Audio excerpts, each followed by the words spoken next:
আমি দিবাই চটকে এতেছি দিউ সংকবে আপনি দিয়েছে দেখতেই পেলে আজকে কিন্তু ভয়েস ওভারটা আমার বাবানই দিয়েছে।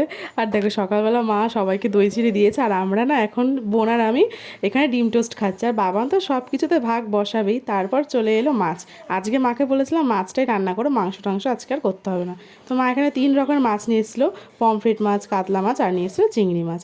তো এখনই সেগুলো রান্না বান্নার আয়োজন হয়েছে। আর সকালবেলা কী খাবো ওই জন্য মা করে দিল ওটসের চিড়া। এটা খেতে ভীষণ ভালো হয়েছিল। আমি মাকে বলছিলাম একটু বেশি করে লঙ্কাটা আর পেঁয়াজটা দিতে, তো সেটাই দিয়েছিল। আর এখন হচ্ছে গিফটের পালা। তো বাবানকে আর আমার বরকে মা গিফট দিল। বাবান তো নিয়ে ভীষণ খুশি। এখন বাবার ছেলে মিলে টানাটানি করছে গিফট নিয়ে। আজকে কিন্তু দিদানও আমাদের বাড়িতে এসেছিল। আর এখন সব কিছু সাজিয়েছে। চলো তোমাদেরকে বলি কী কী রান্না। 5 রকম ভাজা, টক ডাল, তারপর পটল চিংড়ি, তারপরে চিংড়ি পোস্ত, এখানে পমফ্রেট ছিল, তারপরে ছিল কাতলা, আর দই মিষ্টি, চাটনি পাঁপড় যা যা থাকে।